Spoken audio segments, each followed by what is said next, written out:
Revelation chapters 17 and 18.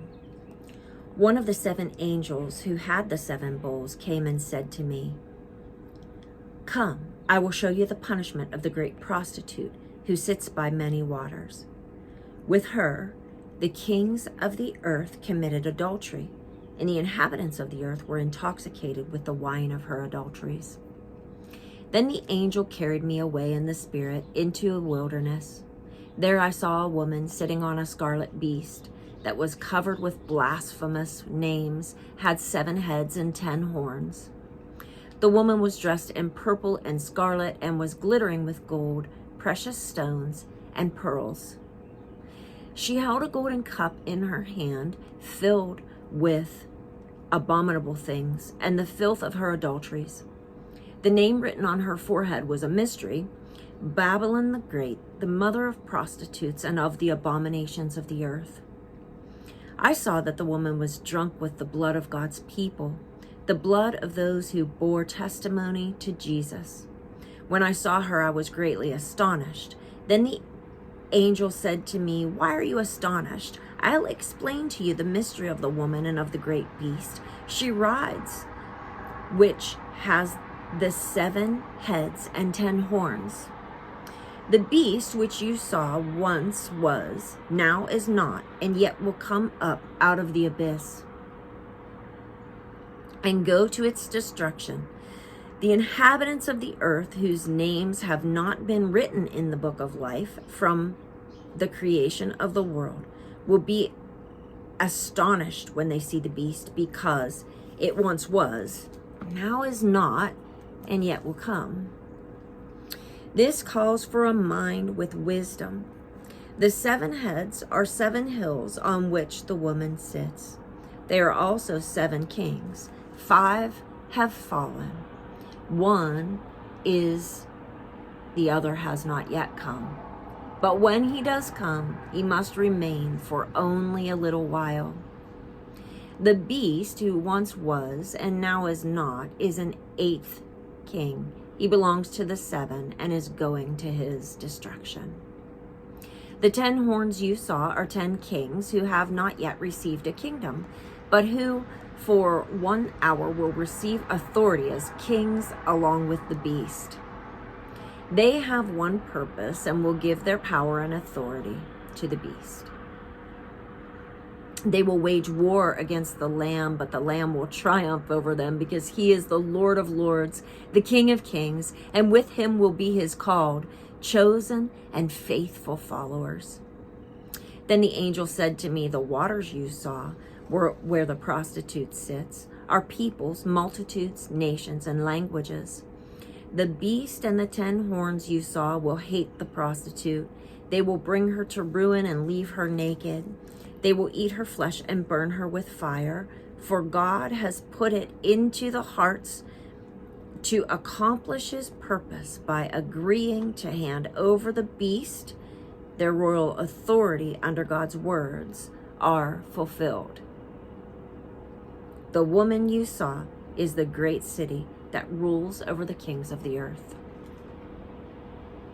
After this, I saw another angel coming down from heaven. He had great authority, and the earth was illuminated by his splendor. With a mighty voice he shouted, "Fallen, fallen is Babylon the Great. She has become a dwelling for demons, a haunt for every impure spirit, a haunt for every unclean bird, a haunt for every unclean and detestable animals. For all the nations have drunk the maddening wine of her adulteries.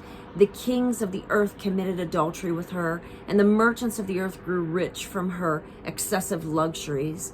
And then I heard a voice from heaven say, "Come out of her, my people, so that you will not share in her sins, so that you will not receive any of her plagues. For her sins are piled up to heaven, and God has remembered her crimes. Give back to her as she has given.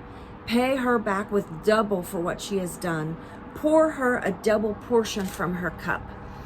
Give her as much torment and grief as the glory and luxury she gave herself.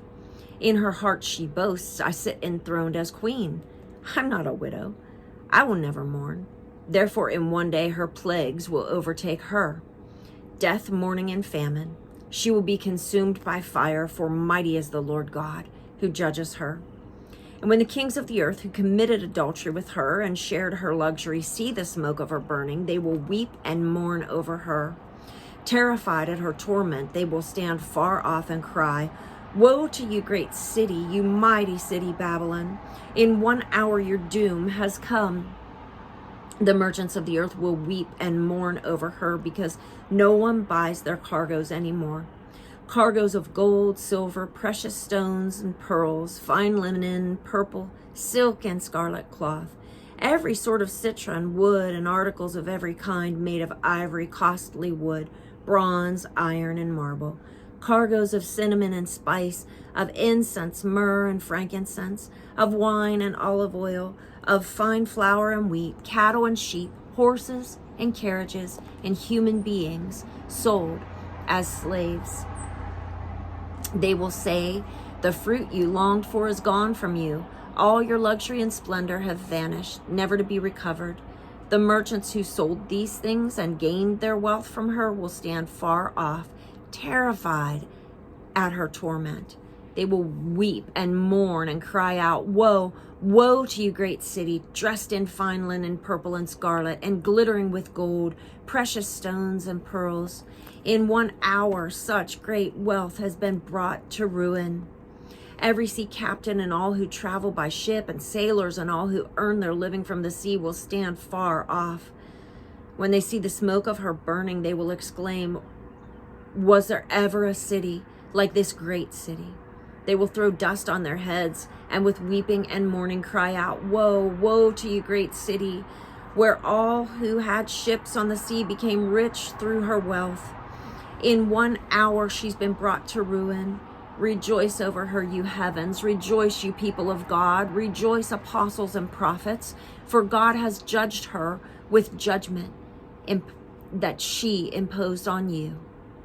Then a mighty angel picked up a boulder the size of a large millstone and threw it into the sea and said, "With such violence the great city of Babylon will be thrown down, never to be found again. The music of harpists and musicians, pipers and trumpets will never be heard in you again. No worker of any trade will ever be found in you again.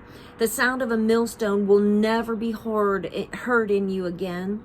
The light of a lamp will never shine in you again. The voice of bridegroom and bride will never be heard in you again. Your merchants were the world's important people, but by your magic spell, all the nations were led astray. In her was found the blood of prophets and of God's holy people, of all who have been slaughtered on the earth."